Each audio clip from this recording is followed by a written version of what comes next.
Imagina por un segundo que tu vida fuera como Chile, larga, llena de extremos, días de sol y también tormentas que parecen no terminar, porque Chile no es solo un país en el mapa, es una franja de tierra que aprendió a vivir entre dos gigantes, el océano y la cordillera, y aún así nunca dejó de pelear por su lugar. Hoy te voy a contar la historia completa de Chile, pero no como una lista fría de fechas. Te la voy a contar como se vive de verdad, con momentos de orgullo, de esperanza, y también con capítulos que duelen, porque hay algo que todos entendemos, aunque vivamos lejos.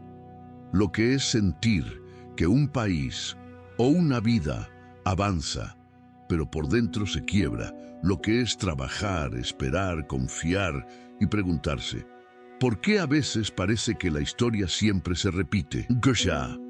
Vamos a recorrer desde los pueblos originarios que resistieron durante siglos, pasando por la conquista, la independencia, las guerras que cambiaron el mapa y las luchas internas que dividieron familias. Vamos a entrar en el Chile del salitre y del cobre, en el Chile del crecimiento y en el Chile del miedo. Porque sí, hay etapas oscuras, silencios obligados, heridas que no se ven en la cara, pero se sienten en la memoria. Y aquí está la promesa. No te vas a perder, porque al final de este viaje vas a entender por qué Chile es como es hoy. Por qué su gente tiene esa mezcla de orgullo y cansancio, de disciplina y rebeldía, de esperanza y rabia contenida. Vas a descubrir el hilo que conecta todo. Cómo un país puede caer, levantarse, modernizarse y aún así cargar preguntas que parecen personales. ¿Qué es justicia? ¿Qué es orden? ¿Qué es dignidad? Y lo más importante, esta historia no es solo pasado. Es una brújula, porque cuando entiendes el camino completo de Chile, también entiendes algo sobre nosotros, que incluso después de los golpes más duros, siempre existe una salida. Si sabemos de dónde venimos y qué errores no queremos repetir.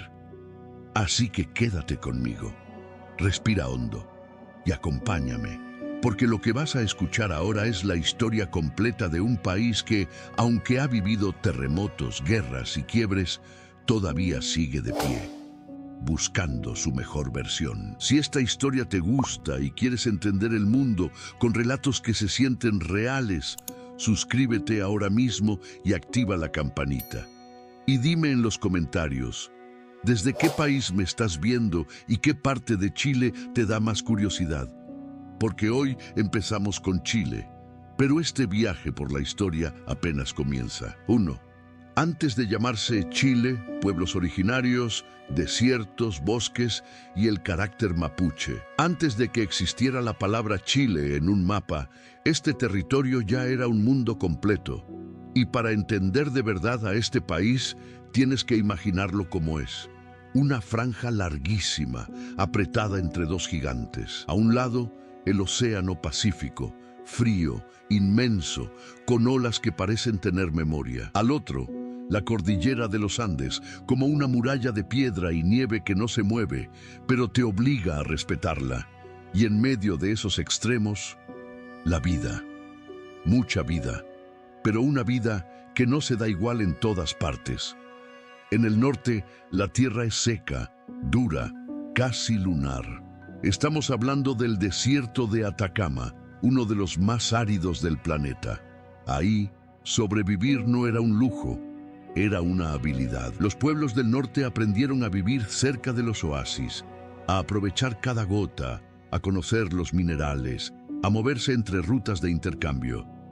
Ese norte siempre fue importante, porque no era solo arena. También era camino, era recursos, era conexión con el mundo andino. Si bajas un poco, la geografía empieza a cambiar como si alguien girara lentamente una perilla. Aparecen valles, ríos, tierras más amables. Allí, distintas comunidades desarrollaron agricultura, intercambio, redes de vida cotidiana con una lógica muy clara. Cuando la tierra da, tú aprendes a organizarte. El trabajo se vuelve comunidad. Sembrar, cosechar, construir, proteger. Y ya más al sur, el paisaje se vuelve casi una película. bosques densos, lluvias, ríos que parecen no terminar y una naturaleza que te envuelve.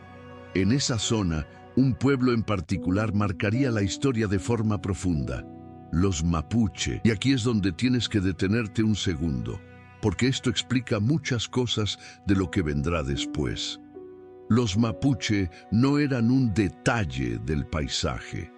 Eran una sociedad con identidad fuerte, con jefaturas en tiempos de guerra, con una relación muy seria con la tierra y con la libertad. Su mundo estaba lleno de códigos: la palabra dada, la reputación, el prestigio del guerrero, el sentido de pertenencia. Ellos entendían algo que se repite una y otra vez en la historia de Chile. Cuando alguien intenta imponerte su ley sin preguntarte, tú reaccionas. Al mismo tiempo, no todo era guerra. Había vida cotidiana, intercambio, tensiones entre grupos, acuerdos, festividades, rituales. Había oficios, conocimientos prácticos, maneras de construir, de mover alimentos, de criar, de navegar ríos y costas. Chile no era vacío esperando ser descubierto. Era un territorio habitado, con culturas que ya sabían perfectamente quiénes eran.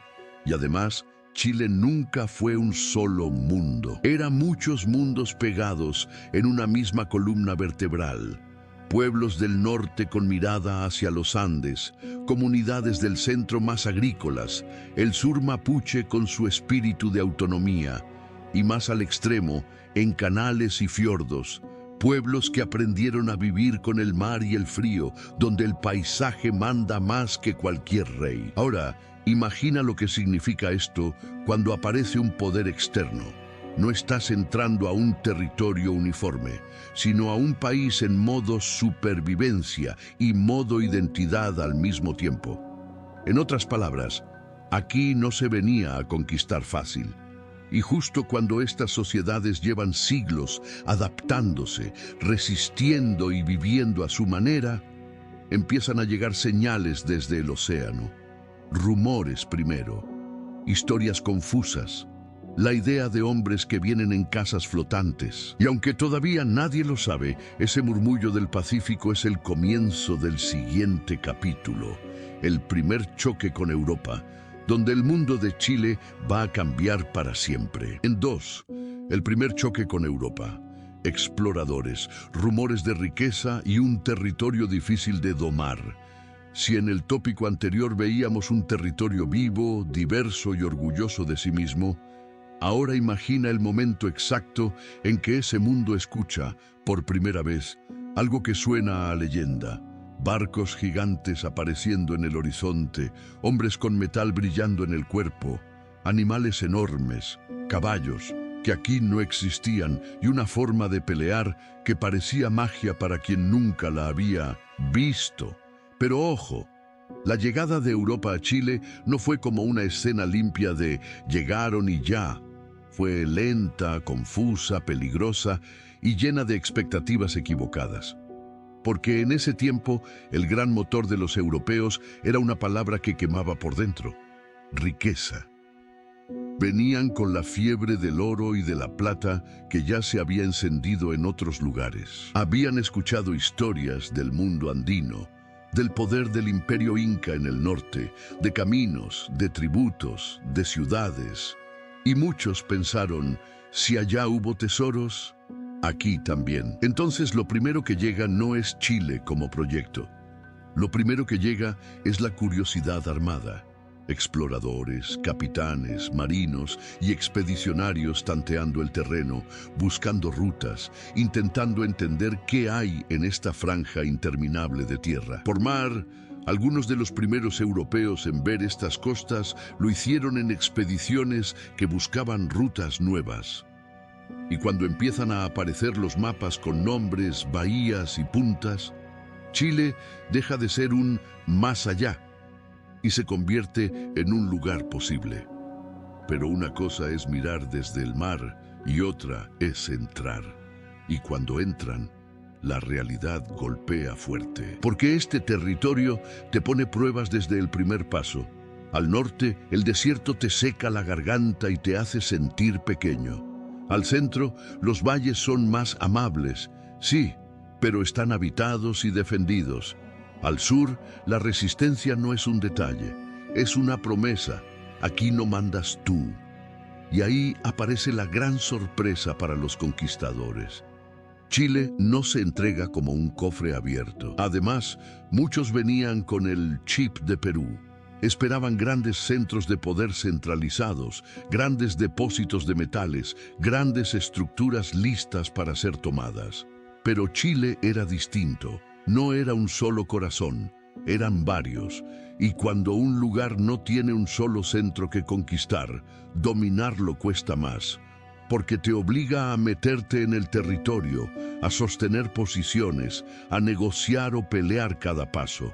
Y no solo era geografía y resistencia, también era el choque cultural. Para los pueblos originarios, esos recién llegados eran desconcertantes. Hablaban raro, venían con símbolos desconocidos, querían imponer reglas, pedían comida, pedían lealtad, pedían tributos. Para los europeos, en cambio, era frustrante. No encontraban rápido lo que buscaban y eso hace que la ambición se vuelva más agresiva. Y entonces, casi sin que nadie lo note, se instala una tensión que marcará toda la historia. La idea de control europeo contra la idea de autonomía local. Y a eso súmale algo invisible, pero devastador. Con el contacto llegan también enfermedades para las que muchos pueblos no tenían defensas, y eso cambia el equilibrio de vida en varios lugares. No se ve en una batalla, se ve en el tiempo, en la fragilidad que aparece donde antes había fuerza. Ahora imagina a los líderes de esas expediciones tomando una decisión clave: ¿nos quedamos o seguimos? Y muchos dudan, porque conquistar Chile significaba gastar recursos, perder hombres, enfrentar hambre, clima, distancia y pelear contra un territorio que no se deja domar. Pero justamente por eso, el siguiente paso se vuelve inevitable. Si quieres controlar algo así, no basta con pasar. Tienes que fundar, tienes que construir un centro, tienes que clavar una ciudad como una estaca en el suelo para decir: aquí estamos. Y así, después de exploraciones, rumores, intentos y frustraciones, la historia avanza al punto donde todo se vuelve más concreto y más peligroso. La fundación de Santiago, una ciudad nacida no en la calma, sino con el ruido de la amenaza alrededor. 3. 1541. Y la fundación de Santiago, nacer como colonia, bajo amenaza constante. Venimos del choque inicial con Europa con una idea clara. Para dominar este territorio no bastaba con pasar, había que quedarse. Y quedarse significaba lo más difícil de todo: fundar una ciudad en un lugar donde el suelo te mira como diciendo: a ver si eres capaz de aguantar. Así aparece una figura clave en esta etapa: Pedro de Valdivia, conquistador español que avanza desde el norte con un plan muy concreto: establecer un centro de poder en el Valle Central, porque ahí el clima es más estable, hay agua y hay valles fértiles. No es una decisión romántica, es una decisión estratégica. El valle del río Mapocho, protegido por montañas, con acceso a recursos y con rutas naturales, parecía el lugar ideal para levantar una capital. Y entonces llega el momento fundacional. 12 de febrero de 1541. Valdivia funda Santiago de la Nueva Extremadura. Imagínate la escena. No hay grandes palacios, no hay calles empedradas, no hay catedrales terminadas. Hay polvo, madera, barro, herramientas, cansancio y una sensación de estar demasiado lejos de todo. La ciudad nace como un campamento que intenta convertirse en algo permanente. Se trazan calles en cuadrícula, se reparten solares, se levanta una plaza central, se proyecta una iglesia, se construyen casas que al principio son más refugio que hogar. Y lo más importante, se busca control, porque fundar una ciudad, en el fondo, era decir: a partir de aquí, mandamos. Pero el territorio no se queda quieto, porque Santiago no nace en un vacío, nace en un valle habitado, con comunidades que tienen sus propios líderes, su propia lógica, su propia dignidad. Y cuando una ciudad extranjera se instala, pide comida, exige trabajo, impone tributos. La tensión sube como fuego en pasto seco. Y aquí viene la parte que muchos no se imaginan. Santiago nace con hambre y miedo, no con seguridad.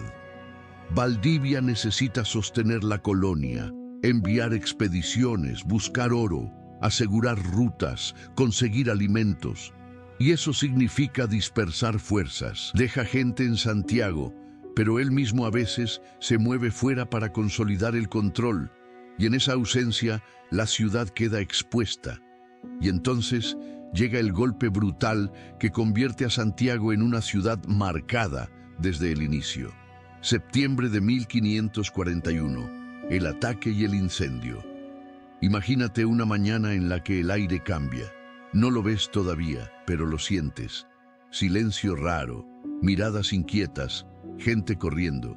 Y de pronto, un ataque masivo indígena cae sobre la ciudad. En la tradición histórica, se asocia a la rebelión liderada por Michimalonco, un líder picunche de la zona. Santiago, que era frágil, se convierte en un infierno. Casas de paja y madera ardiendo, humo, gritos, animales escapando, españoles tratando de sostener defensas improvisadas y el miedo real de que todo termine ahí mismo, en menos de un día. La ciudad casi desaparece. Se incendia gran parte, se destruyen construcciones, se pierden provisiones. Y lo peor, se entiende una verdad que ya no se puede olvidar. Fundar una ciudad aquí no es fundar y listo, es fundar y sobrevivir. En medio de ese episodio aparece una figura que la historia menciona con fuerza. Inés de Suárez, compañera de Valdivia, recordada en los relatos del sitio por su presencia activa en la defensa y por decisiones duras que muestran el nivel de desesperación y violencia de esa jornada. La idea no es romantizarlo, es entender que el origen de Santiago está lleno de tensión extrema, donde cada decisión se tomaba como si fuera la última. Cuando el ataque se contiene y el día termina, lo que queda no es una ciudad victoriosa, sino una ciudad herida que mira sus ruinas y entiende: si vamos a existir, va a ser con fortines, guardias, disciplina y conflictos. Reconstruir bajo presión, vivir con la espada cerca. Después del incendio, Santiago no se abandona, se reconstruye. Y eso es importante. El proyecto colonial insiste, se levantan defensas, se reorganiza el reparto de trabajo, se refuerzan estructuras, pero también se endurece el control, porque la colonia empieza a funcionar con una lógica que se repetirá. Seguridad a cualquier costo, producción a cualquier costo, autoridad a cualquier costo. Y mientras tanto, Valdivia sigue avanzando y fundando más asentamientos para sostener el dominio. La Serena ya había sido establecida antes en el norte. Luego vendrán Concepción y otras fundaciones. La idea era crear una cadena de control, pero el precio era altísimo, porque cada nueva ciudad era un nuevo foco de conflicto. Cada avance hacia el sur era entrar en territorios donde la resistencia no era un episodio, era identidad. Y así, de manera natural, sin salto brusco, llegamos al siguiente capítulo. Si Santiago fue una ciudad nacida bajo amenaza, lo que viene será aún más grande y más largo. La Guerra de Arauco, donde el sur mapuche convierte la conquista en una lucha de siglos. 4. La Guerra de Arauco.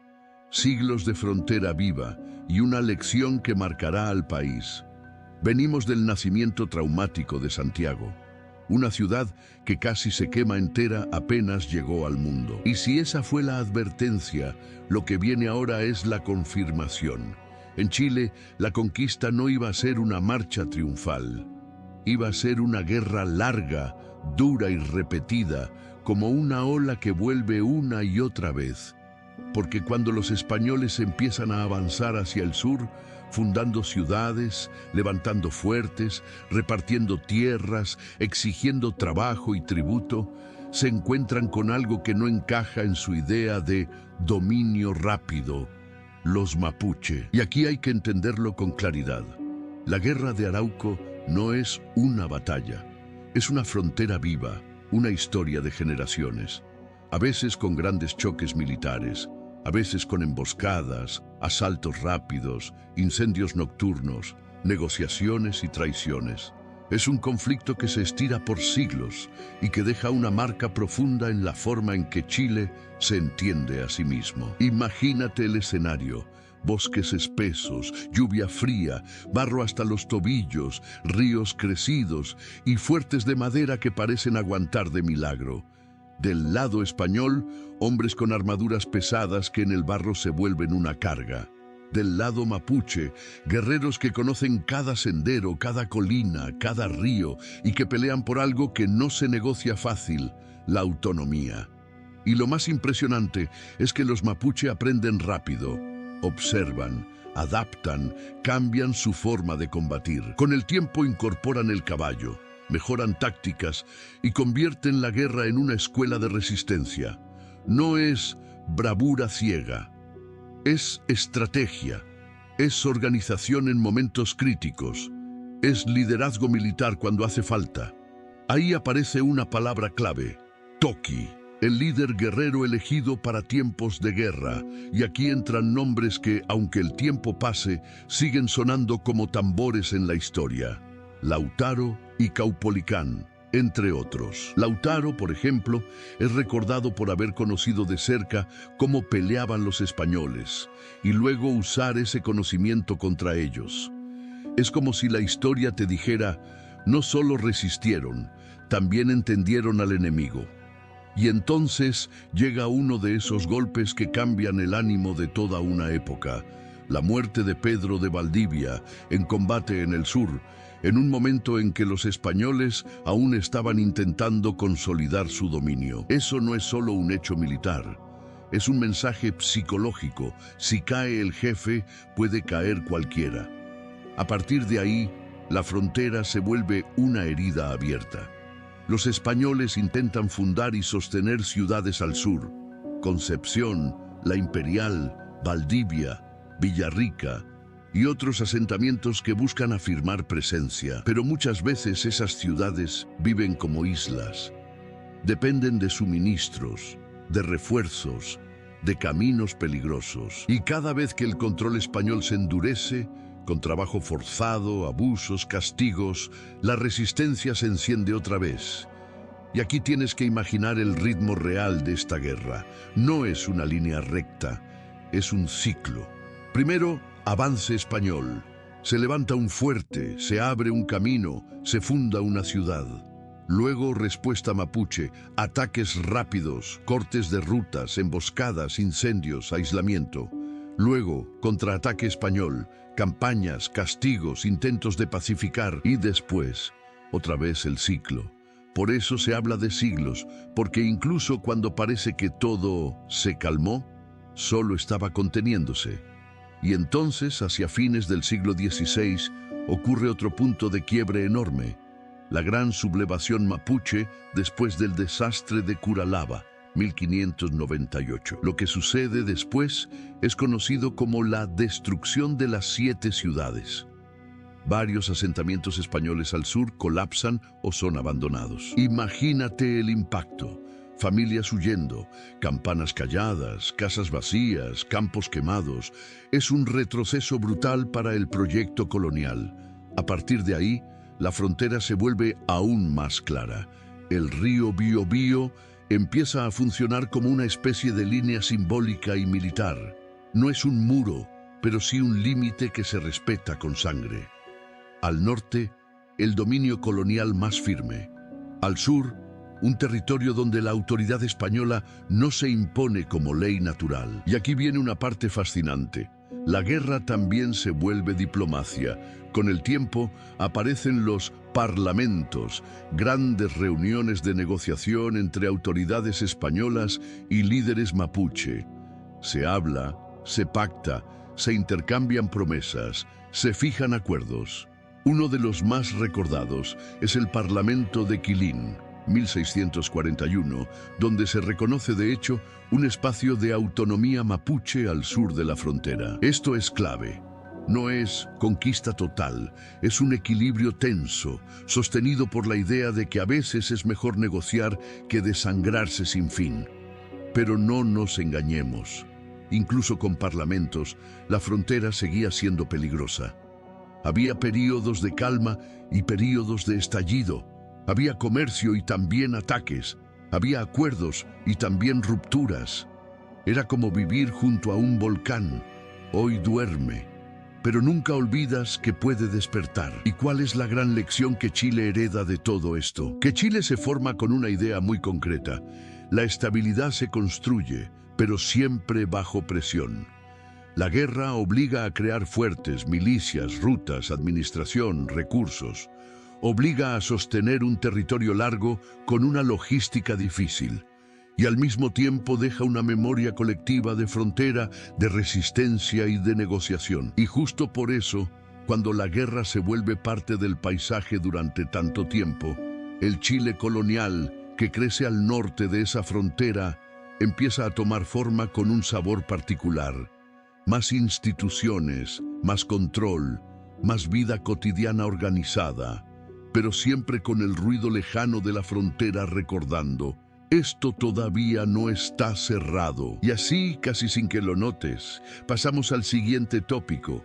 ¿Cómo era vivir en el Chile colonial? ¿Cómo se organizó la sociedad, el poder, la economía y la vida diaria bajo la corona?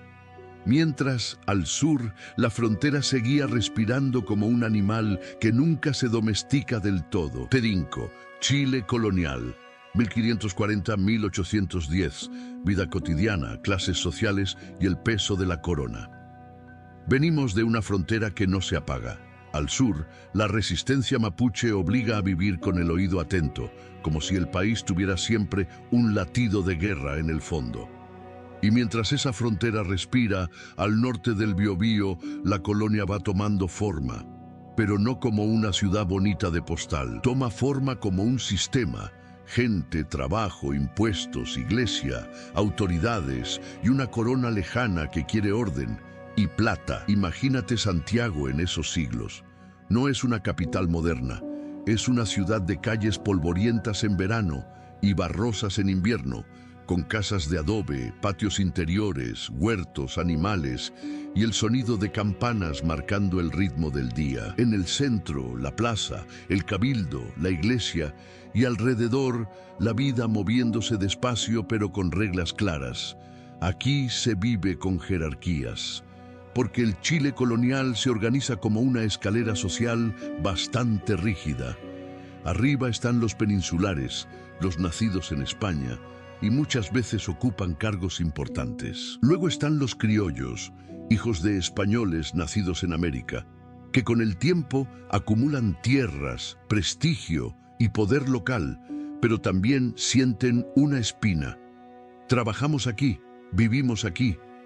¿Por qué los puestos grandes siempre se deciden desde lejos? Más abajo están los mestizos, cada vez más numerosos, sosteniendo oficios, trabajo urbano, labores rurales. Y abajo del todo, con una vida marcada por el abuso y la obligación, están muchos indígenas sometidos a sistemas de trabajo forzado o semicoercitivo, además de la presencia de esclavos africanos en ciertos espacios, especialmente en labores domésticas y urbanas en proporciones menores que en otras regiones.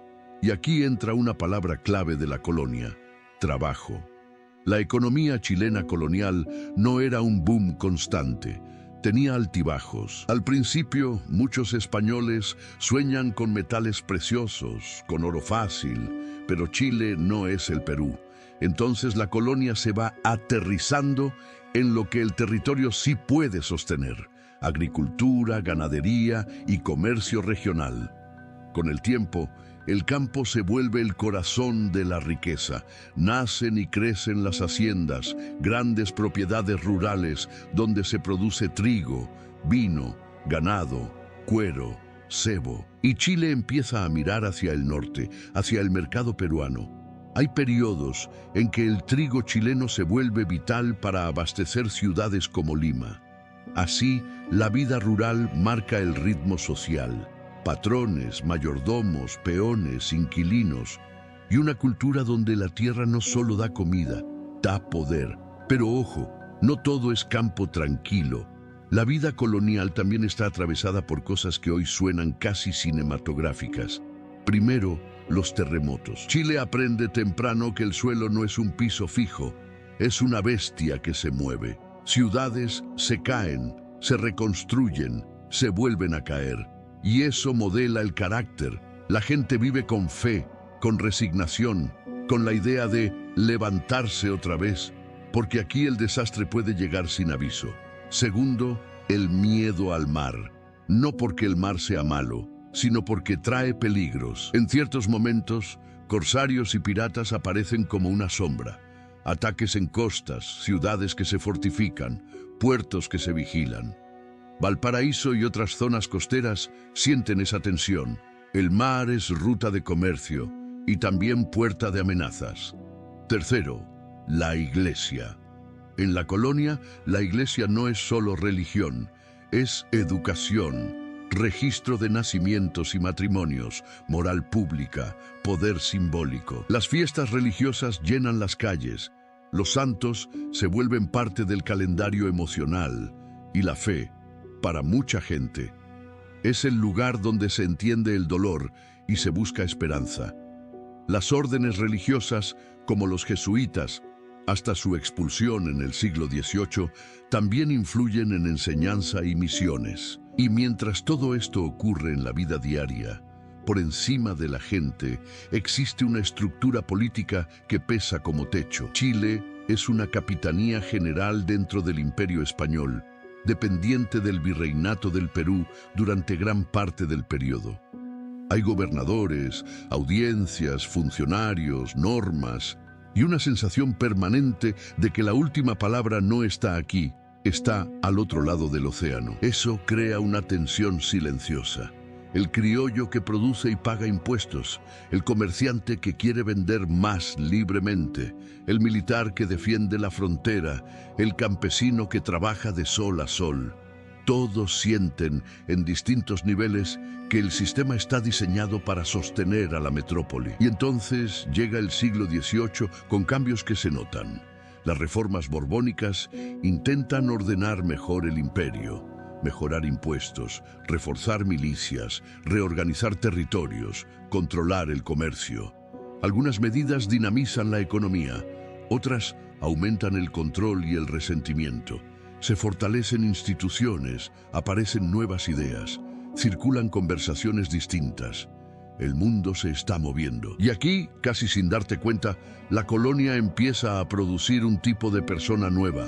Gente nacida en Chile que ya no se siente solo española en América, sino algo propio, con orgullo local, con memoria del territorio, con identidad ligada a esta franja entre cordillera y mar. Entonces, cuando el mundo exterior se sacude, cuando Europa entra en crisis, cuando la autoridad del rey se ve cuestionada por guerras e invasiones, Chile ya no es un niño colonial, es una sociedad que ha madurado dentro de un sistema y que ahora empieza a hacerse una pregunta peligrosa. Si la corona tiembla, ¿quién manda aquí? Y esa pregunta es la puerta directa al siguiente capítulo. 1810, la primera junta y el inicio del camino a la independencia. Si hasta aquí la historia te está atrapando, hazme un favor rápido. Dale like para que este video llegue a más personas que aman entender el mundo a través de historias reales. Y comenta Chile si quieres que continúe con más detalles del próximo capítulo, porque lo que viene ahora cambia todo. 6. 1810, la primera junta y el inicio del camino a la independencia. Venimos del Chile colonial con esa pregunta peligrosa flotando en el aire. Si la corona tiembla, ¿quién manda aquí? Y para que lo sientas como se sentía entonces, imagina el mundo como un tablero que se sacude de golpe. En Europa, Napoleón invade España. El rey Fernando VII queda fuera de juego y de pronto el imperio español entra en una crisis de autoridad. Y cuando el padre del sistema desaparece, aunque sea temporalmente, en América pasa algo inevitable. Las colonias empiezan a mirar alrededor y preguntarse quién tiene derecho a dar órdenes. Ahora llévalo a Santiago.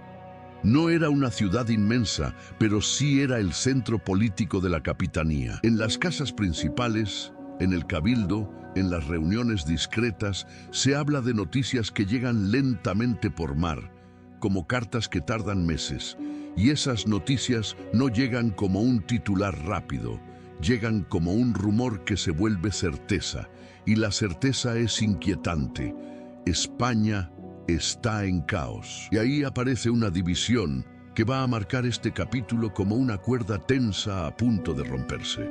Por un lado, están los realistas, que creen que el orden debe mantenerse tal como está, obedeciendo a las autoridades tradicionales sin experimentar nada.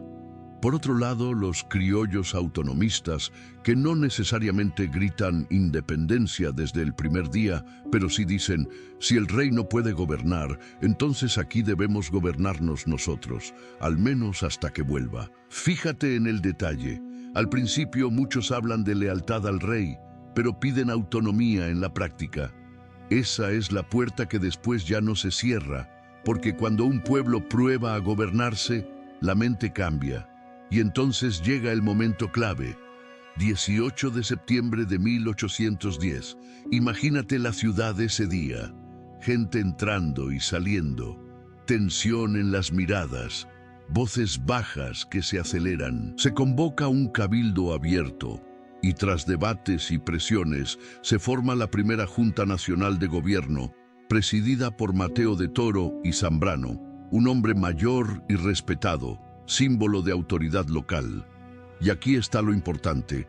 La Junta no nace como un acto romántico, nace como una respuesta política a un vacío de poder.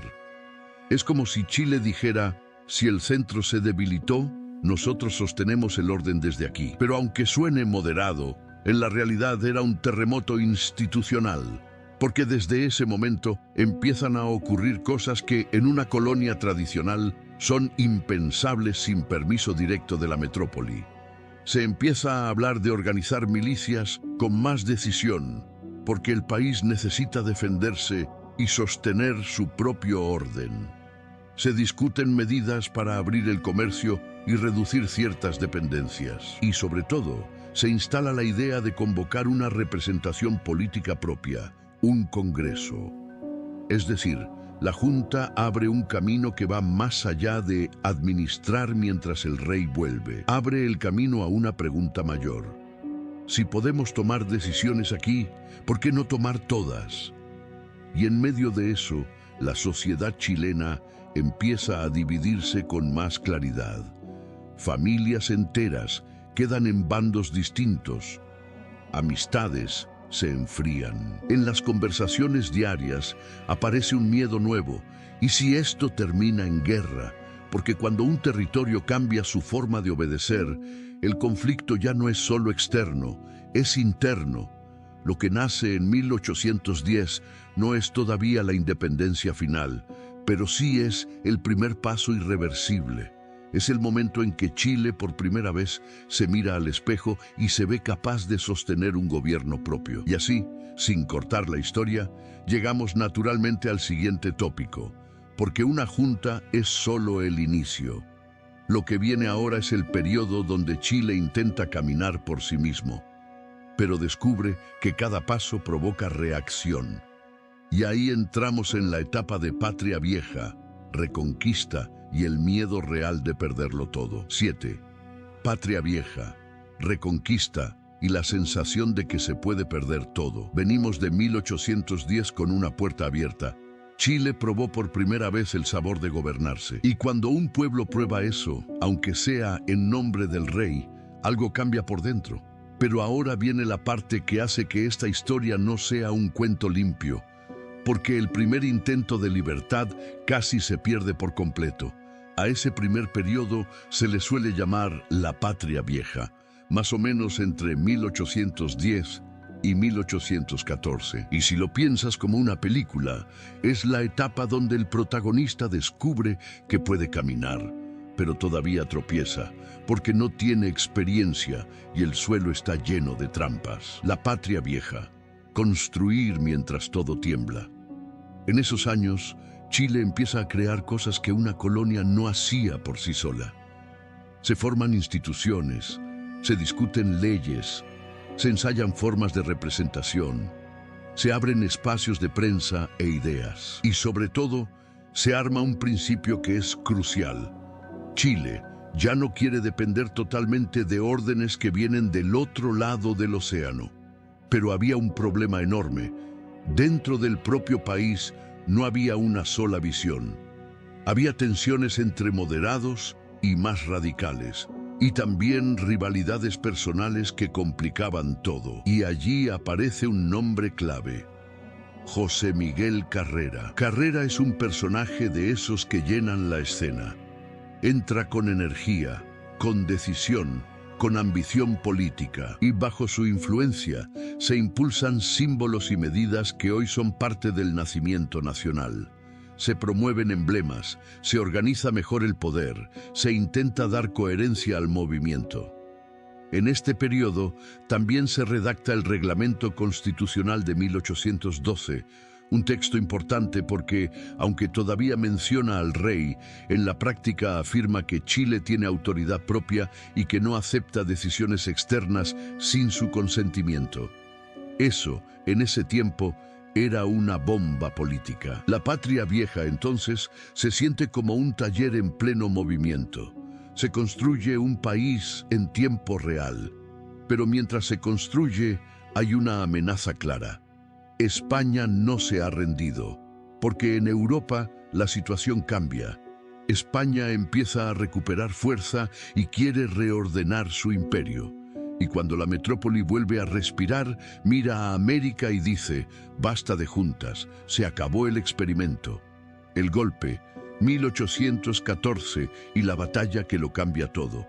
Y aquí llegamos a un punto decisivo. 1814. Las fuerzas patriotas enfrentan a las fuerzas realistas en un momento crítico que culmina en la batalla de Rancagua, octubre de 1814. Y lo que pasa ahí se recuerda con un peso especial, porque simboliza una derrota amarga.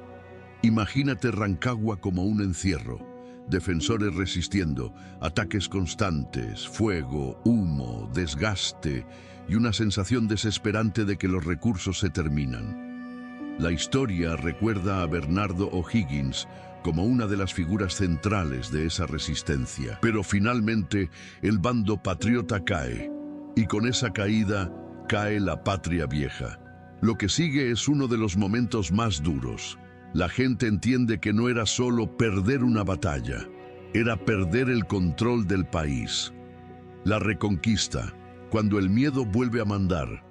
Después de Rancagua comienza la reconquista, 1814-1817, el periodo en que las autoridades realistas retoman el poder y buscan aplastar el movimiento independentista. Y aquí la historia se vuelve oscura, porque ya no se trata solo de administrar, se trata de castigar, perseguir y desactivar cualquier chispa.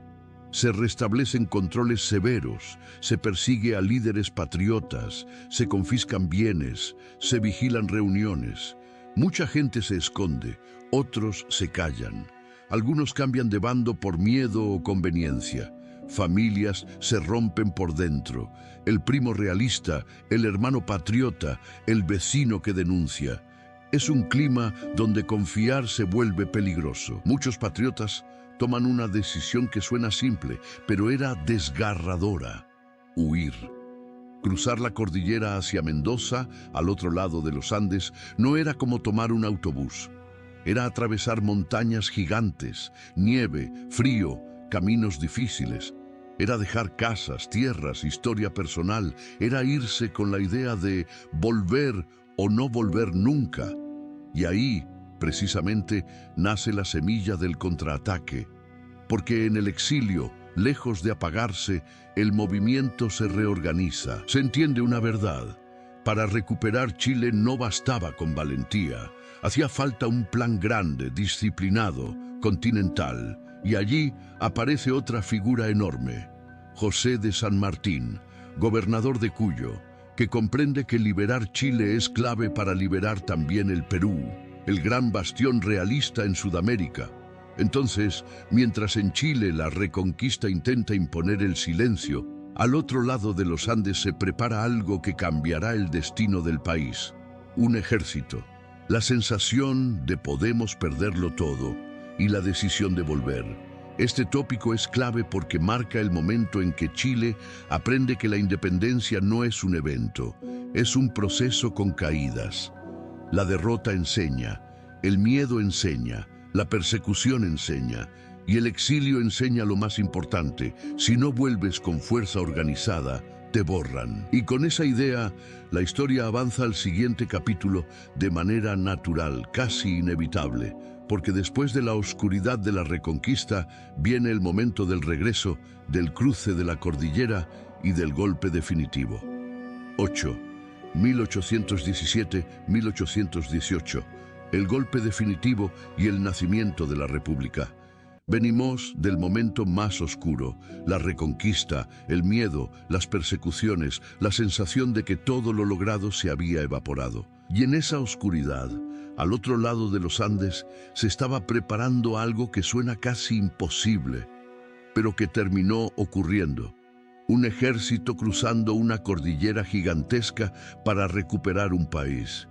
Imagínate lo que significa cruzar los Andes en ese tiempo. No es una excursión, es hielo, altura, falta de oxígeno, mulas resbalando, hombres temblando de frío, pólvora protegida como si fuera oro, y la disciplina como única forma de sobrevivir. Ese fue el ejército de los Andes, organizado en Cuyo bajo el plan de José de San Martín, con chilenos y rioplatenses, y con un objetivo clarísimo: entrar, golpear rápido, romper el control realista y devolverle a Chile su gobierno. Y aquí viene lo cinematográfico, pero real. No entran por un solo paso, entran por varios. Es estrategia pura: confundir al enemigo, obligarlo a dividir fuerzas, hacerle dudar de dónde vendrá el golpe principal. Y mientras los realistas intentan adivinar el movimiento, el ejército ya está bajando, como una avalancha silenciosa. 1817, Chacabuco, cuando el país vuelve a respirar. El punto de quiebre llega el 12 de febrero de 1817, con la batalla de Chacabuco. Y no la imagines como una pelea ordenada, imagínala como una sacudida. Polvo, gritos, caballería, humo y esa sensación de que en minutos se decide el destino de años. Cuando los patriotas ganan en Chacabuco, lo que se rompe no es solo una línea militar, se rompe el clima de España manda aquí. Santiago vuelve a quedar bajo control patriota y el país siente algo que no sentía desde antes de Rancagua: esperanza con fundamento. Pero ojo, ganar una batalla no significa que todo esté asegurado, significa que tienes un minuto para construir. Porque el enemigo se reorganiza. Un gobierno en guerra, O'Higgins y el peso de dirigir un país herido tras Chacabuco. Se instala una nueva autoridad y Bernardo O'Higgins asume como director supremo. Y aquí es importante que lo sientas. Él no recibe un país listo. Recibe un país con cicatrices, dividido, con ciudades que aún temen el regreso realista, con familias que vivieron persecuciones y con una economía golpeada. Gobernar en ese contexto es como levantar una casa mientras todavía caen piedras del techo. Hay que reorganizar tropas, asegurar caminos, conseguir recursos, mantener el orden interno y al mismo tiempo preparar el paso más delicado de todos: declarar la independencia de forma clara, sin ambigüedades. Porque hasta entonces, en distintos momentos, se había hablado de autonomía, de fidelidad al rey, de gobernar mientras tanto, pero la realidad ya era otra. Chile estaba peleando por existir como país propio. 1818, la independencia se declara y la guerra responde. Entonces llega el acto simbólico y político. El 12 de febrero de 1818, Chile proclama formalmente su independencia. Es un momento de afirmación. Ya no es una administración provisional, es un quiebre definitivo. Pero la historia no te deja celebrarlo mucho, porque a veces el destino funciona así. Justo cuando dices, somos libres, el enemigo intenta demostrarte que no. Los realistas lanzan una nueva ofensiva y los patriotas sufren un golpe durísimo en Cancha Rayada, marzo de 1818. Y ese episodio es clave porque muestra lo frágil que era todo. Imagínate el pánico, rumores corriendo por Santiago, gente pensando, otra vez vamos a perderlo. Familias recordando la reconquista como una pesadilla que podía volver. Es el típico momento de película en que el protagonista cae y el público cree que se acabó. Pero Chile no se acaba ahí. Maipú, el sello que cambia la historia. Después del golpe, se reorganizan las fuerzas a toda velocidad y entonces llega el enfrentamiento que se vuelve símbolo, la batalla de Maipú, el 5 de abril de 1818. Maipú no es solo una victoria militar, es la confirmación. Es el momento en que el proyecto de independencia deja de ser un sueño frágil y se convierte en una realidad defendida en el campo de batalla. Cuando los patriotas vencen, la sensación colectiva cambia. Ahora sí podemos sostener esto. Y desde ahí el país empieza a entender una verdad nueva. Ser república no es solo declarar algo, es tener fuerza e instituciones para sostenerlo. Nace la república, pero nace con tareas pendientes. Este tópico termina con una imagen clara. Chile ya no es una colonia, ya no está en prueba. Chile entra a su vida republicana con un triunfo decisivo, sí, pero también con un desafío enorme por delante. Organizar el Estado, definir reglas, ordenar poder, economía y sociedad, y evitar que la libertad recién ganada se convierta en caos. Y por eso, el siguiente paso es totalmente natural. Después del golpe definitivo, viene la pregunta más difícil de todas. ¿Cómo se gobierna un país que acaba de nacer, con heridas abiertas y enemigos aún mirando? 9. Ordenar el país, constituciones, poder fuerte y la idea de estabilidad. Venimos de Maipú y de 1818 con una verdad enorme. Chile ya nació como república, pero nacer no es lo mismo que vivir.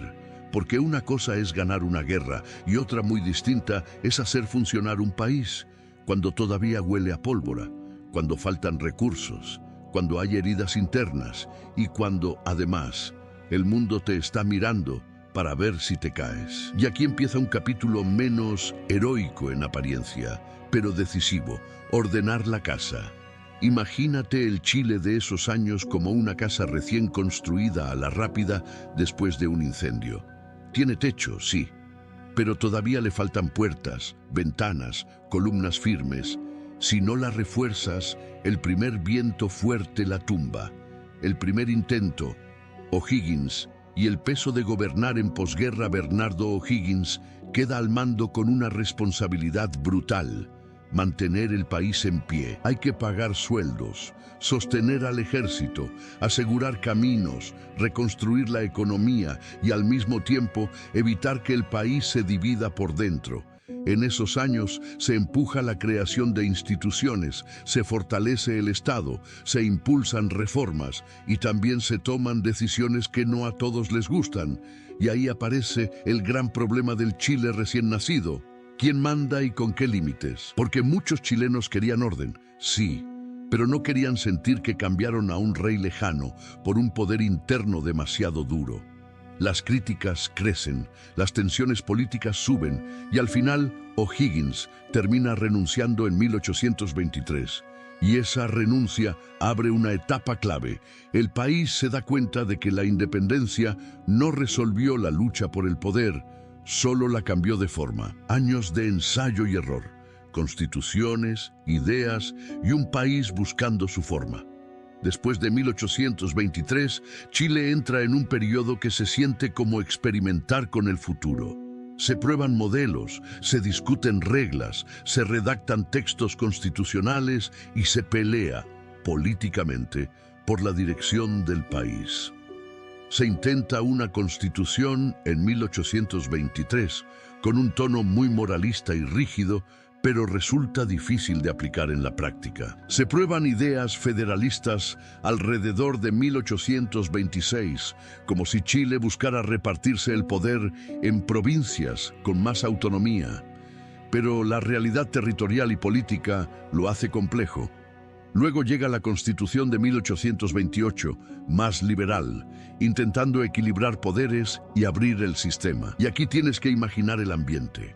Santiago discutiendo leyes, líderes con proyectos opuestos, regiones queriendo ser escuchadas y una sociedad que todavía está aprendiendo qué significa votar, representar, legislar. Pero mientras se discute, el país necesita algo básico: estabilidad real, porque sin estabilidad no hay inversión, no hay comercio seguro, no hay futuro. 1829-1830, cuando la discusión termina en guerra interna. La tensión crece tanto que explota en una guerra civil, 1829-1830. Y este punto es crucial para entender el Chile del siglo XIX. El país aprende que una constitución por sí sola no une a nadie si los bandos no aceptan perder. La guerra termina consolidando el triunfo del sector conservador, y con eso se instala una idea que marcará décadas. Primero orden, después libertad, o al menos así lo justificaban muchos. La solución conservadora. Un Estado fuerte para que el país no se rompa. En esa búsqueda de estabilidad aparece una figura clave por influencia política: Diego Portales. No era solo un nombre, era una visión. Chile debía tener un gobierno fuerte, autoridad clara, disciplina institucional, porque si no, el país recién nacido se desarmaba. Y así se llega a la Constitución de 1833, que se convierte en la columna vertebral del Estado chileno durante buena parte del siglo XIX. Esta Constitución fortalece mucho el poder presidencial, ordena la administración y crea un marco de estabilidad que, aunque no perfecto, le da al país algo que necesitaba desesperadamente: continuidad. En simple, Chile decide amarrar el timón. Lo que se gana y lo que se paga. Con este modelo, Chile gana varias cosas: más control del territorio, instituciones más firmes, una administración que funciona mejor, una idea de Estado que no cambia cada 5 minutos. Pero también se paga un precio. La política se vuelve más cerrada, el poder se concentra y muchas decisiones quedan en manos de pocos. Aún así, en ese momento histórico, esa estabilidad se siente como agua en el desierto, porque con un Estado más ordenado, Chile ya puede hacer algo que antes era imposible: mirar hacia afuera y planear su crecimiento. Y ahí el camino nos lleva directo al siguiente tópico, como una secuencia natural. Una vez que el país logra afirmarse, empieza a expandirse, a integrarse al comercio, a modernizarse poco a poco y a mirar con más ambición el Pacífico. 10. El siglo XIX se acelera: expansión, economía y el país mirando al Pacífico. Venimos del momento en que Chile, por fin, amarra el timón. Un Estado más firme, instituciones que empiezan a funcionar y una obsesión que se vuelve casi una necesidad vital: estabilidad. Y cuando un país deja de estar apagando incendios internos todos los días, ocurre algo natural. Levanta la mirada y se pregunta: bien, ¿y ahora qué construimos? Y ahí, el siglo XIX chileno se acelera como un tren tomando velocidad, porque Chile empieza a descubrir algo que lo marcará para siempre. Su destino no está solo en la cordillera ni en los valles, está también en el mar. El Pacífico no es solo una costa bonita. Es ruta, comercio, poder y futuro. Un país que empieza a mover mercancías y a mover ideas. En la primera mitad del siglo, Chile comienza a integrarse con más fuerza al comercio internacional. Valparaíso se vuelve un puerto clave, un lugar donde llegan mercancías, noticias, modas, libros y personas. Imagínatelo como una ventana abierta. Mientras el país aún tiene calles de tierra en muchos lugares, por ese puerto entran ideas del mundo moderno. Y para mover esa nueva vida económica, el país empieza a hacer algo que parece simple, pero cambia todo. Construir infraestructura, caminos más estables, puentes, luego ferrocarriles que acortan distancias y hacen que el país se sienta más unido. Telégrafo, para que un mensaje deje de tardar días o semanas. Chile, que antes parecía una franja separada por montañas y ríos, empieza a convertirse en un territorio más conectado. La economía despega, pero con un corazón duro, minería y tierra. El motor económico no es solo uno. Chile se mueve con dos pulmones. Uno, la minería, sobre todo en el norte, plata, cobre y, con el tiempo, el gran negocio del salitre en zonas disputadas. Dos, la agricultura y ganadería en el centro-sur, con haciendas y producción que alimenta mercados regionales. Pero aquí hay un detalle importante. Este crecimiento no se reparte igual. Hay prosperidad, sí, pero también se consolida una sociedad con grandes diferencias. Mientras algunos comerciantes y dueños de tierra suben, una enorme parte del país trabaja duro con poco margen. Y ese contraste va quedando guardado como una tensión silenciosa para el futuro. Chile también se expande por dentro. El sur, la colonización y el choque con la frontera. Mientras el norte promete riqueza minera, el sur promete tierra. Y Chile empieza a mirar hacia esas zonas con una mezcla de ambición y proyecto nacional. Se impulsa la colonización de áreas del sur con inmigración europea en lugares como Valdivia, Osorno y Yanquihue, buscando poblar, cultivar y asegurar presencia estatal. Es un proceso que transforma paisajes enteros.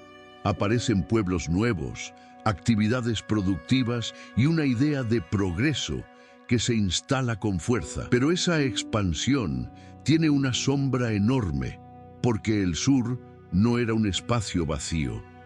Venía desde siglos con la memoria de frontera y resistencia mapuche. Y durante el siglo XIX, el Estado chileno avanza hacia la incorporación de la Araucanía, en un proceso que la historia registra como conflictivo, con ocupación militar, reducción territorial y cambios profundos para las comunidades mapuche.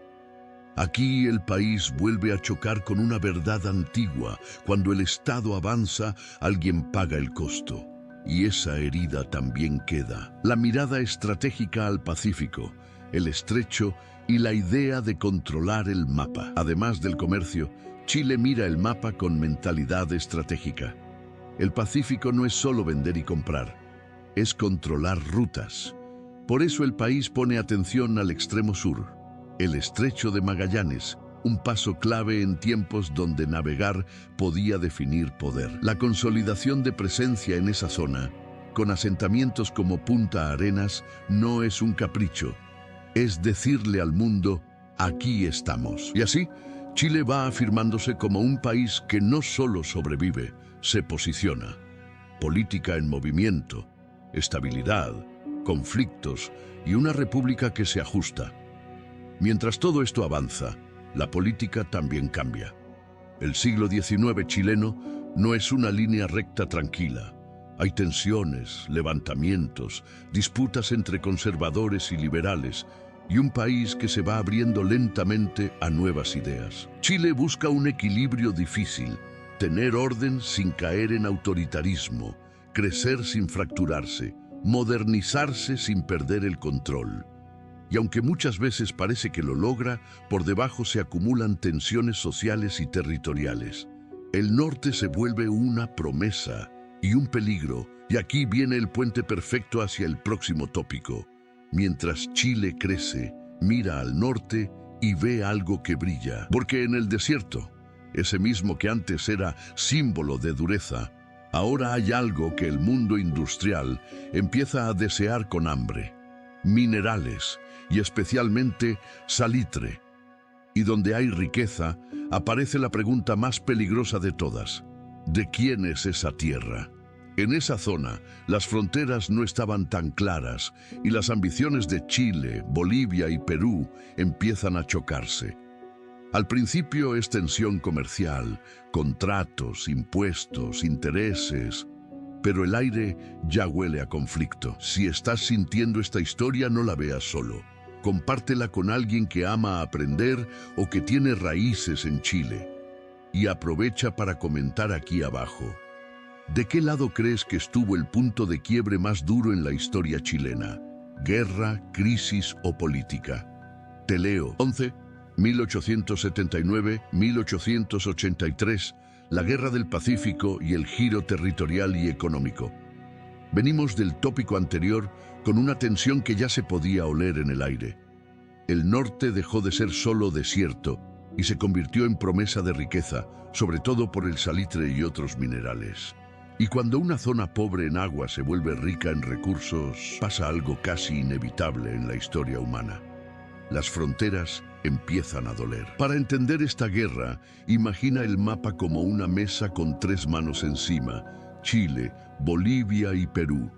Y en el centro de esa mesa, como si fuera un botín que nadie quiere soltar, están las áreas salitreras del desierto costero, Antofagasta y Tarapacá, con empresas, trabajadores, puertos y contratos que mezclaban política con dinero. El detonante: impuestos, tratados y una chispa que prende el desierto. Durante años hubo acuerdos y tratados para intentar ordenar la frontera entre Chile y Bolivia, pero la zona seguía siendo sensible. Y el punto crítico llega cuando Bolivia intenta imponer un nuevo impuesto a una compañía chilena que operaba en Antofagasta.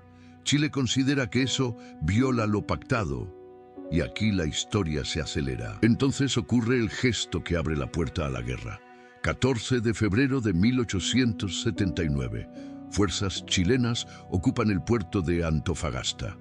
Imagínate la escena: mar quieto, polvo en el aire, soldados bajando, banderas y una población que siente que el mundo cambió de un día para otro. Bolivia responde declarando la guerra y Perú queda atrapado en el centro por una razón clave: existía una alianza entre Perú y Bolivia. Chile exige neutralidad. Perú no puede o no quiere romper del todo esa alianza. Y así, lo que parecía un conflicto entre dos se convierte en una guerra regional. La guerra primero se decide en el mar. Quien domina el Pacífico, domina el desierto. Y aquí viene algo que mucha gente no entiende hasta que lo visualiza. En el desierto, moverse por tierra es un infierno. Falta agua, las distancias son enormes, el clima castiga. Entonces, para un ejército, el mar se vuelve la autopista. Quien controla el océano puede llevar tropas, comida y municiones a donde quiera. Por eso, los primeros grandes golpes son navales.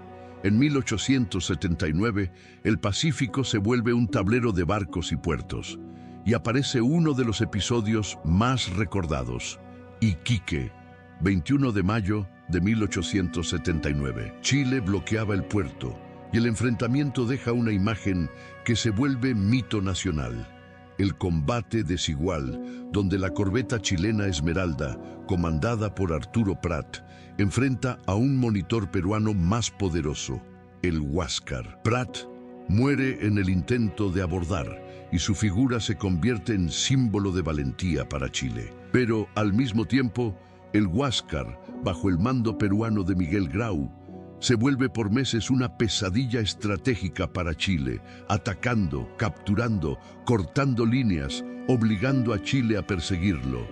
Es como un juego de sombras en el mar, hasta que llega el momento decisivo, Angamos, octubre de 1879, donde Chile captura el Huáscar, y con eso el mar cambia de dueño. Desde ahí, Chile obtiene la ventaja logística que necesitaba. Puede desembarcar ejércitos en la costa y hacer avanzar la guerra en tierra. La campaña terrestre, desiertos, desembarcos y ciudades que cambian de bandera. Con el control del mar, Chile inicia grandes desembarcos y campañas. Piensa en esto como una guerra de puertos. Tomar un puerto era tomar una puerta de entrada al interior. En 1879 se desarrolla la campaña que lleva a la ocupación de Tarapacá, una zona riquísima en salitre.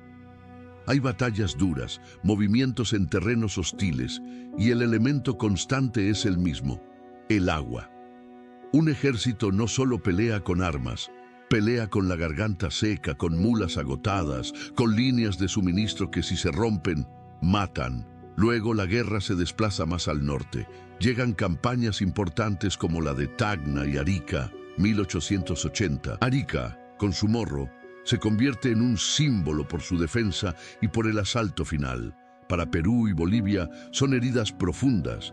Para Chile son escalones hacia un objetivo mayor: llegar a Lima. 1881. Lima cae, pero la guerra no termina del todo. En 1881, Chile entra y ocupa Lima, la capital peruana. Y aquí la historia se vuelve más amarga, porque cuando una capital cae, el mundo piensa: se acabó. Pero muchas veces eso solo abre otra fase: resistencia, guerrillas, negociación larga. En Perú, la guerra continúa en parte con resistencia en zonas del interior. Mientras se negocian condiciones, hay desgaste, hambre, destrucción económica y un dolor social enorme. La guerra ya no es solo soldados, es familias desplazadas, comercio roto, ciudades tensas y un futuro incierto. El cierre: tratados, territorios y consecuencias que duran generaciones.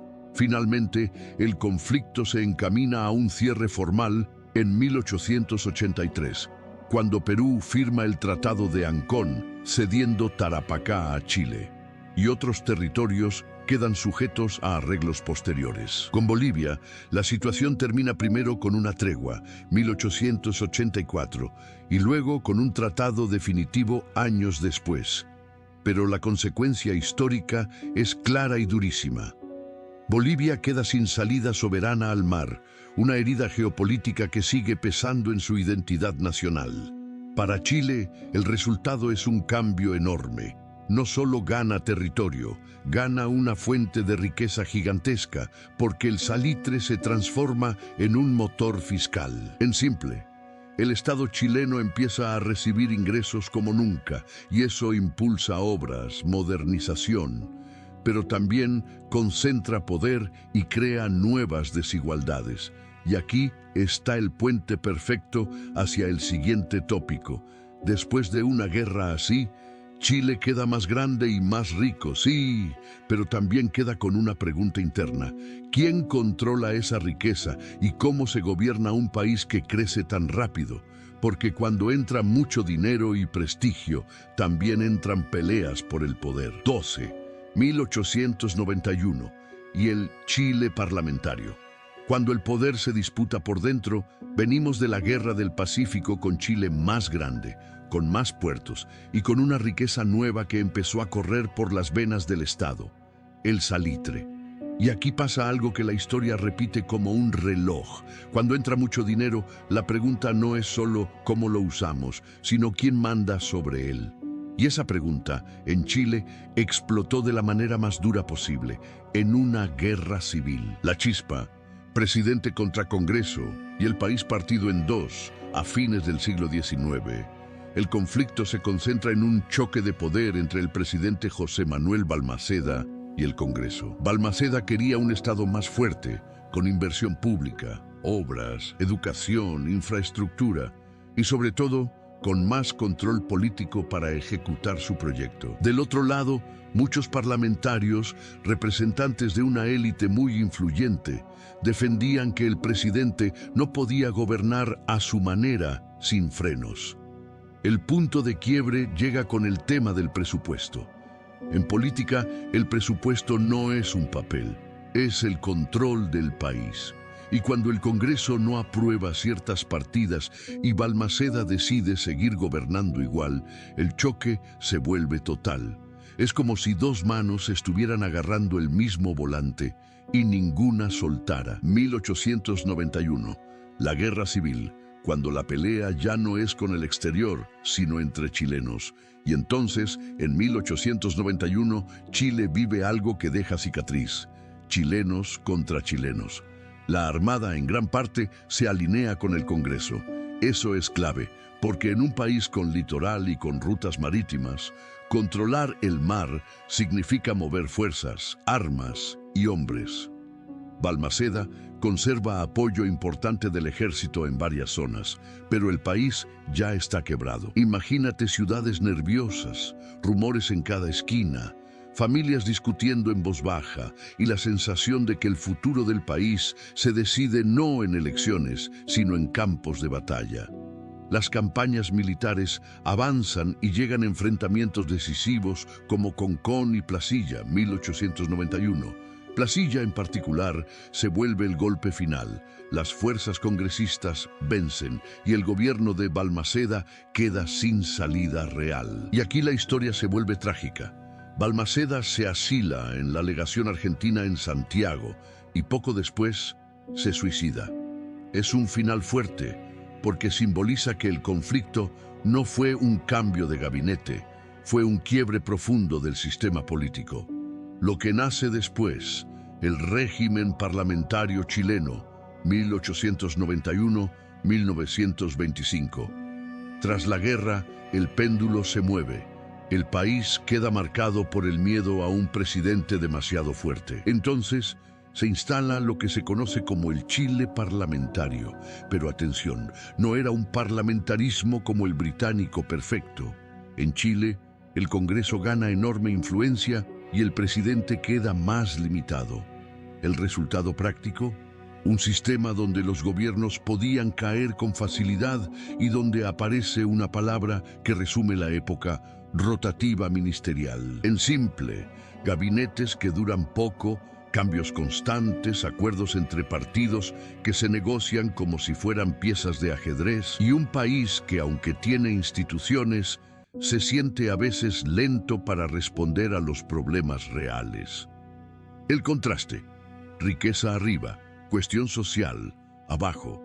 Mientras en Santiago se mueven alianzas políticas, en el norte salitrero y en las ciudades crece otra historia, la del trabajador. Porque el salitre trae dinero, sí, pero también crea una vida dura en las oficinas salitreras, jornadas largas, condiciones difíciles, dependencia de la empresa y una sensación de injusticia que se acumula como polvo en el desierto.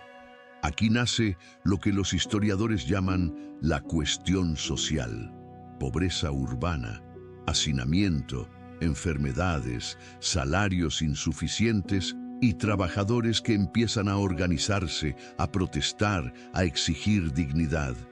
Y el país vive episodios dolorosos. Uno de los más recordados es la matanza de la Escuela Santa María de Iquique, 1907, cuando una huelga termina reprimida de forma brutal.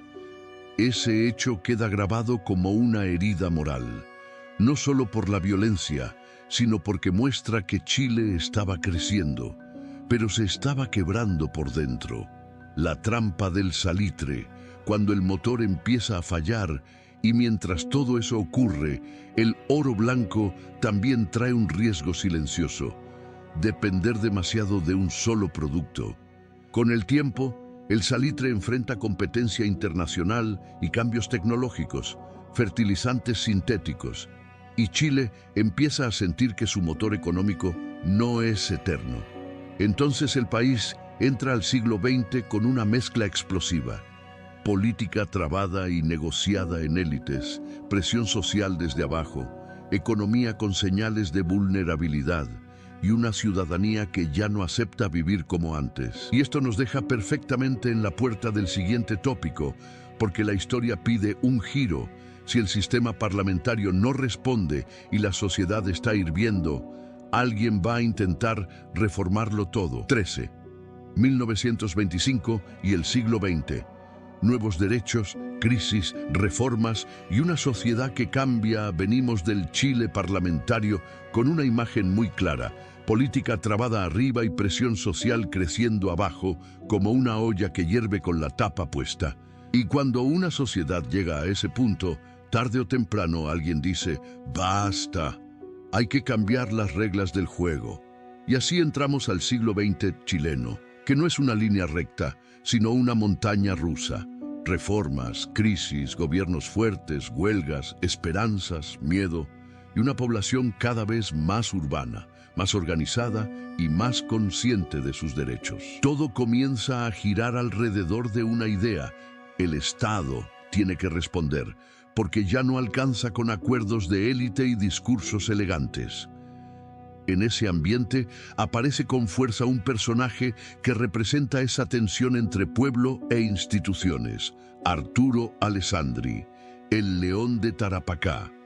Imagínalo hablando en plazas y teatros, con la gente sintiendo que por fin alguien nombra lo que ellos viven: salarios bajos, viviendas precarias, desigualdad, abusos laborales. Pero, al mismo tiempo, Alessandri choca con un sistema político que sigue siendo lento para cambiar. Y ahí ocurre algo decisivo. Los militares entran en escena, no como una película de tanques desde el primer segundo, sino como un síntoma. Cuando la política civil no resuelve, el uniforme empieza a pesar. En 1924 y 1925 hay presión militar y crisis institucional, y en medio de ese torbellino se abre paso una reforma que cambia la estructura del país: la Constitución de 1925. Esta Constitución es un giro grande, porque busca cerrar la etapa del parlamentarismo inestable y reforzar el poder presidencial, además de redefinir relaciones del Estado con la sociedad. Se separa formalmente la Iglesia del Estado, se reorganizan instituciones y se intenta darle al país un marco más moderno, como si Chile dijera: necesitamos un motor nuevo. Pero cambiar la Constitución no cambia de inmediato la vida del trabajador ni llena la olla vacía. Y el golpe más duro estaba por llegar. La Gran Depresión, 1929, cae como un invierno brutal.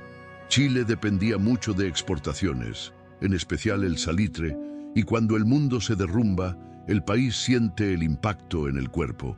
Minas que paran, obreros sin trabajo, hambre, migraciones internas, familias apretadas en conventillos, una sensación de incertidumbre total. Es uno de esos momentos en que la historia se vuelve íntima. No es economía, es el plato que falta en la mesa. En esa crisis, el Estado empieza a entender algo que será clave en todo el siglo XX. Si no se construye una economía más diversificada, el país se rompe con cada crisis mundial. Y así, hacia fines de los años 30, aparece otro giro: la idea de industrializar y fortalecer al país desde dentro. En 1938 llega el Frente Popular, y en 1939, después del gran terremoto de Chillán, otro recordatorio de que Chile también pelea contra la tierra misma, se impulsa la creación de Corfo, una institución clave para promover la industrialización, energía, infraestructura, empresas estratégicas. Es como si el país dijera: no podemos vivir solo de vender recursos. Tenemos que producir, construir, transformar. Mientras tanto, la sociedad cambia de piel. Chile se urbaniza, crece en Santiago y otras ciudades, aparecen más sindicatos, más partidos, más prensa, más debate. La política empieza a ser una lucha de proyectos de país, no solo de nombres. Y en el fondo, una pregunta se vuelve el centro de todo: ¿qué modelo de justicia social va a tener Chile? En la posguerra y durante la Guerra Fría, esa pregunta se vuelve aún más intensa. El mundo se divide en bloques ideológicos y Chile también siente esa presión. Unos temen el comunismo, otros temen la desigualdad eterna, y muchos están cansados de promesas. En los años 50, Chile sigue buscando estabilidad entre ciclos económicos, inflación y conflictos sociales. Y cada gobierno intenta algo distinto, pero el problema se mantiene. La riqueza existe, pero la distribución y las oportunidades no alcanzan para todos. Luego, en los años 60, con Eduardo Frei Montalva, llega un proyecto reformista fuerte, la Revolución en Libertad. ¿Qué significa esto en la vida real? Significa empujar cambios sin romper del todo el sistema. Reforma agraria, mayor organización campesina, programas sociales, educación, vivienda. La reforma agraria, especialmente, toca un nervio histórico, la tierra, porque Chile venía de un mundo de grandes propiedades y dependencia rural, y cambiar eso era tocar poder real. Y junto a eso, crece otro tema que en Chile es casi una columna vertebral, el cobre. Durante el siglo XX, el cobre se vuelve el sueldo de Chile, y la discusión sobre quién lo controla se vuelve cada vez más central. En los 60 avanza la chilenización del cobre, aumentando participación estatal, y la idea de soberanía económica se hace más popular. Todo esto va cargando el ambiente, y para que lo visualices, es como un país caminando sobre una cuerda, con el viento cada vez más fuerte, porque mientras algunos sienten esperanza por las reformas, otros sienten miedo por perder privilegios o estabilidad. Las conversaciones se polarizan, la política se vuelve emocional, la calle se vuelve escenario. Y entonces, al final de este tópico, llegamos al punto donde todo se concentra como un relámpago antes de la tormenta. 1970. Chile entra a una elección histórica, con la sociedad dividida entre caminos muy distintos, y el país elige a Salvador Allende, abriendo una etapa que ya no será solo reformas o ajustes, sino una confrontación total de proyectos, dentro y fuera de Chile. 14. 1970-1990. Allende, polarización, golpe de 1973 y dictadura militar. Venimos del Chile que llegó a 1970 caminando sobre una cuerda floja, más urbano, más politizado, con reformas en marcha, pero también con miedo, inflación, conflicto social y una pregunta enorme sobre el modelo económico. Y entonces, como si el país tomara aire antes de lanzarse al vacío, llega una elección que lo cambia todo. 1970. Allende y el sueño de cambiarlo todo sin disparar una guerra. En 1970 gana Salvador Allende con la coalición de la Unidad Popular. Para mucha gente humilde, esto se sintió como ver una puerta abrirse por primera vez. Ahora sí nos van a mirar. Para otros, especialmente sectores empresariales y parte de la clase media, se sintió como una alarma. ¿Y si esto termina en dictadura comunista? Y ese es el punto. Chile entra a esta etapa partido emocionalmente. No es solo política, es familia, trabajo, mesa, barrio. Unos celebran, otros se preparan para resistir, y cuando un país vive así, cada decisión del gobierno se vuelve gasolina. En esos años se aceleran reformas, la reforma agraria se profundiza, se intenta ampliar el rol del Estado en la economía, y la discusión sobre el control del cobre llega a su punto más simbólico. La calle se llena de marchas, los medios se vuelven trincheras, y el Congreso se transforma en un campo de batalla de discursos. Todo se vive al límite. 1972-1973. La tensión se vuelve diaria y la convivencia se rompe. Poco a poco, la polarización deja de ser una idea y se vuelve rutina. Hay paros, escasez en productos, mercados negros, colas, enfrentamientos entre grupos y una sensación en el aire de que el país se está quedando sin centro. No es que todo Chile viva lo mismo, pero el clima general se endurece. Cada bando cree que si el otro gana, Chile desaparece. Y cuando la política se convierte en vida o muerte, aparece la pregunta más peligrosa. ¿Quién tiene la fuerza real? 11 de septiembre de 1973. El golpe, la moneda, radios cerradas y un país que se apaga.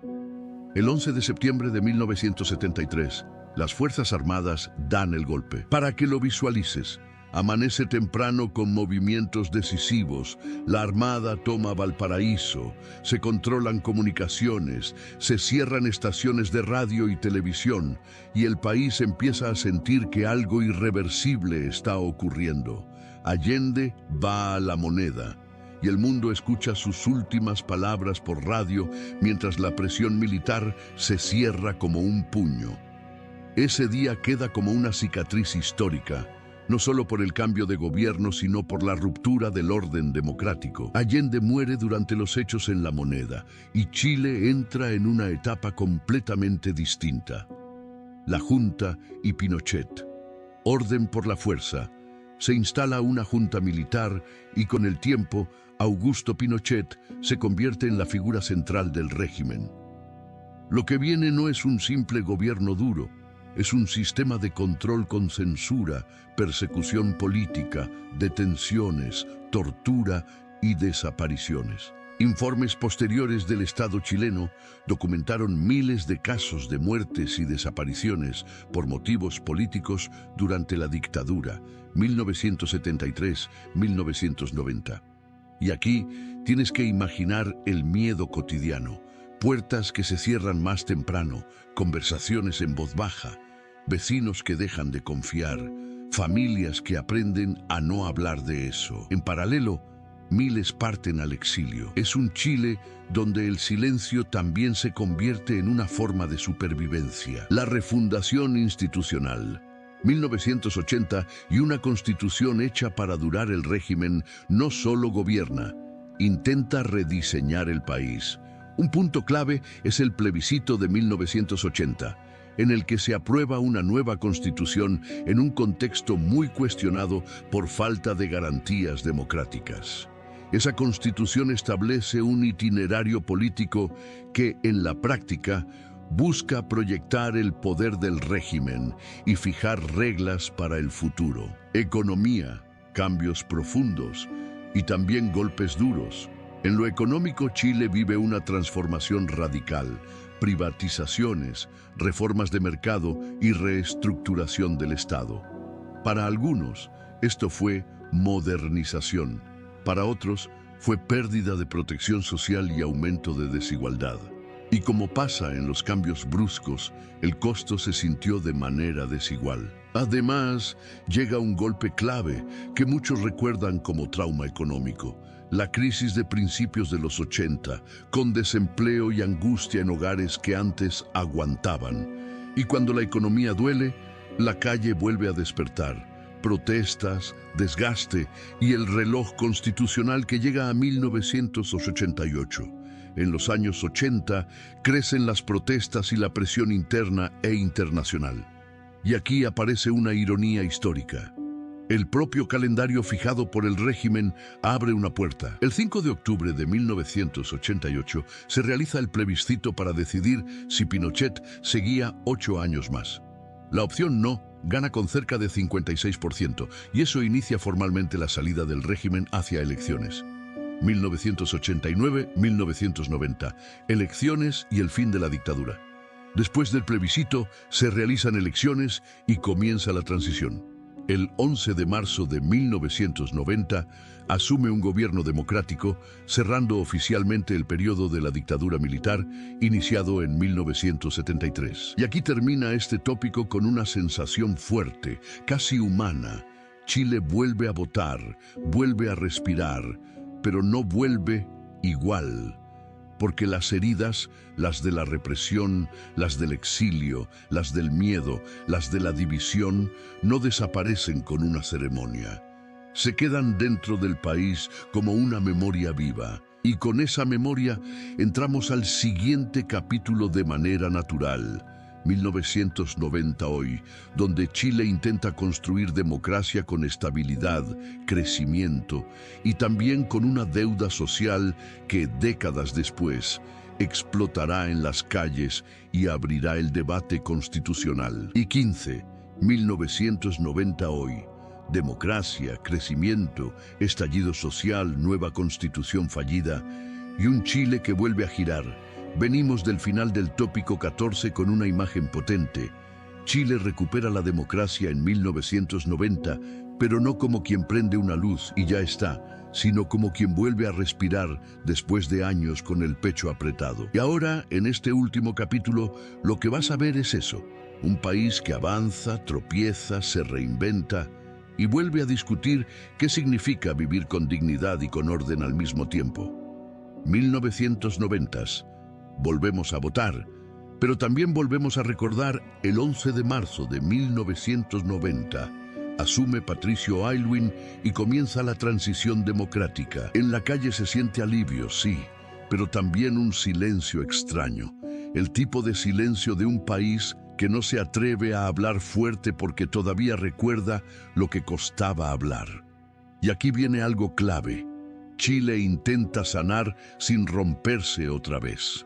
Se crea la Comisión de Verdad y Reconciliación, conocida por el informe Rettig, para documentar asesinatos y desapariciones y reconocer el dolor de miles de familias.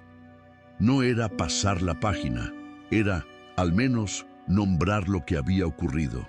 Al mismo tiempo, el país crece económicamente, se moderniza, reduce pobreza en comparación con décadas anteriores. Pero queda una sensación que no se va.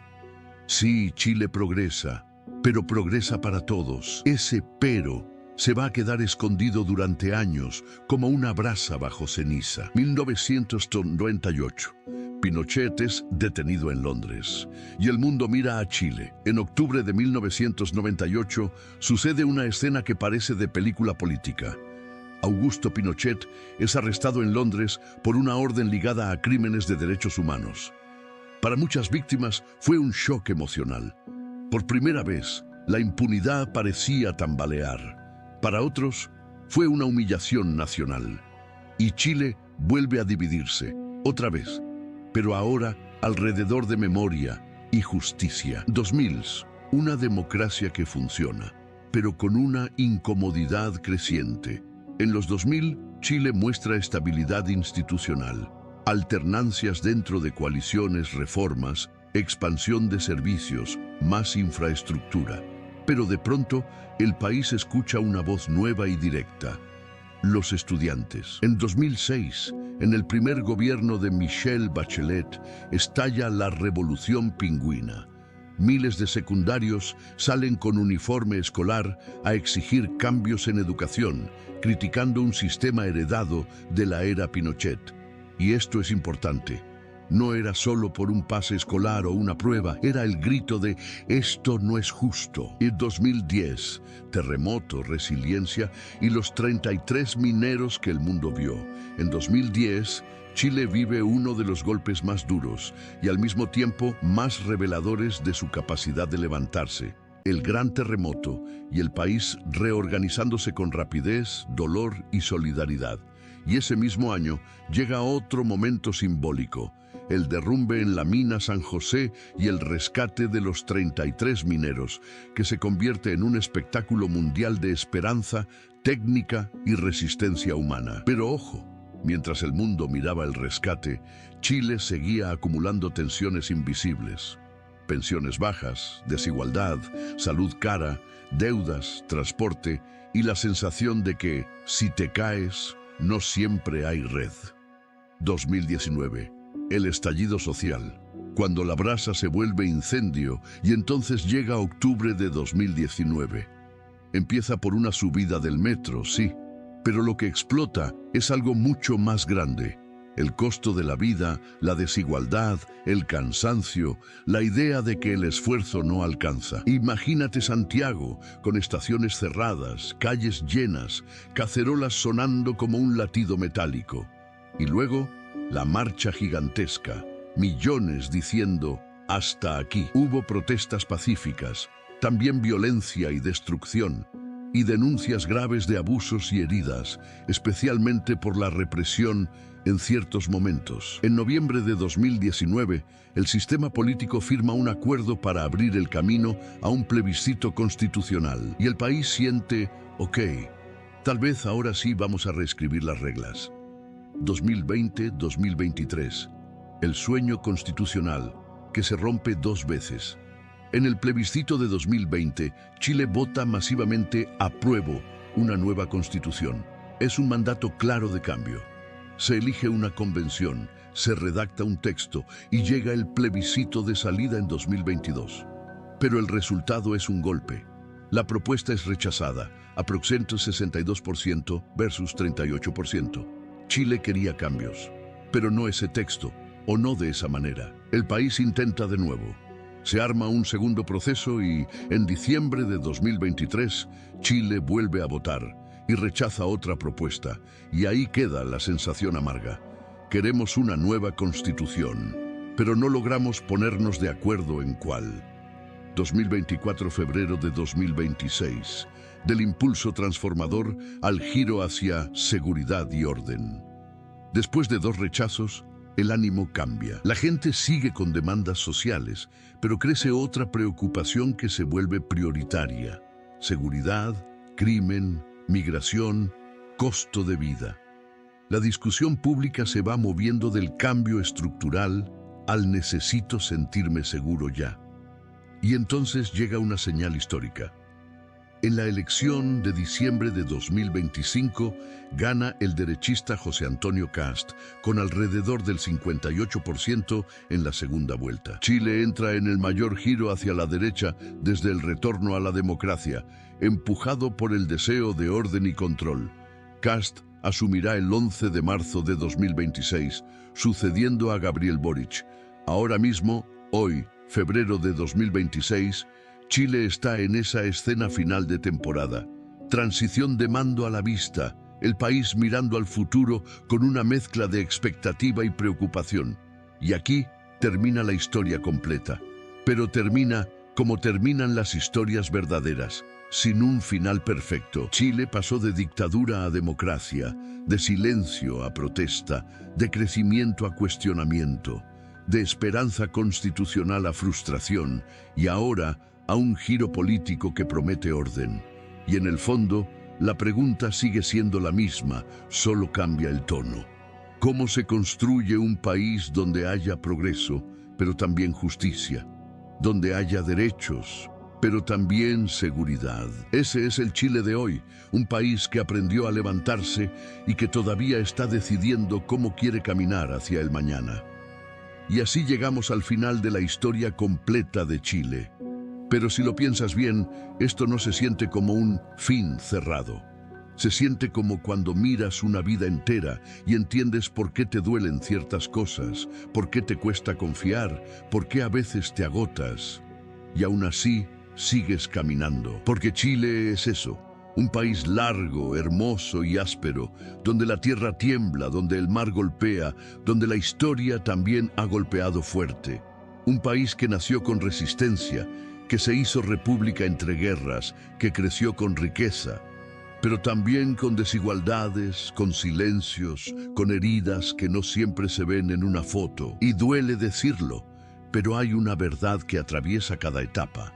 Cuando un país se divide por dentro, la vida cotidiana se vuelve más pesada para el que solo quiere vivir en paz. Quizás por eso esta historia toca tanto.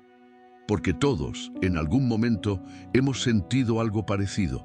El cansancio de luchar, la sensación de que el esfuerzo no alcanza, la frustración de ver promesas que se rompen, el miedo a que la violencia, sea en la calle o en el corazón, vuelva a repetirse. Chile lo vivió como nación y muchas personas lo viven como historia personal. Pero aquí viene lo más importante, la parte que no quiero que olvides. Chile también es una lección de reconstrucción. Una y otra vez, cuando todo parecía perdido, el país volvió a levantarse. Después de guerras, después de crisis, después de dictadura, después de estallidos, volvió a buscar un camino, y eso no lo hace una idea abstracta, lo hace la gente común que trabaja, que cría hijos, que se levanta temprano, que sueña con algo mejor aunque esté cansada. La solución que deja esta historia no es mágica, pero sí es real, entender el pasado para no repetirlo. Saber que la dignidad no se construye solo con discursos, sino con instituciones justas, que la seguridad no se logra solo con fuerza, sino con confianza, que el progreso no sirve si deja a demasiados atrás, y que un país no se salva cuando gana un bando, se salva cuando aprende a escucharse y a cuidarse sin destruirse. Así que si hoy Chile sigue buscando equilibrio entre justicia y orden, entre cambio y estabilidad, no es porque no pueda avanzar, es porque su historia le enseñó que los atajos se pagan caro. Y también le enseñó que el futuro no se hereda, se construye. Y ahora te pregunto a ti, mirándote a los ojos como si estuviéramos conversando en la misma mesa, ¿qué parte de esta historia te recordó tu propia vida? Porque al final, la historia completa de Chile no solo explica a un país, también nos recuerda que, incluso con dolor, siempre hay un nuevo comienzo cuando decidimos aprender, unir y reconstruir.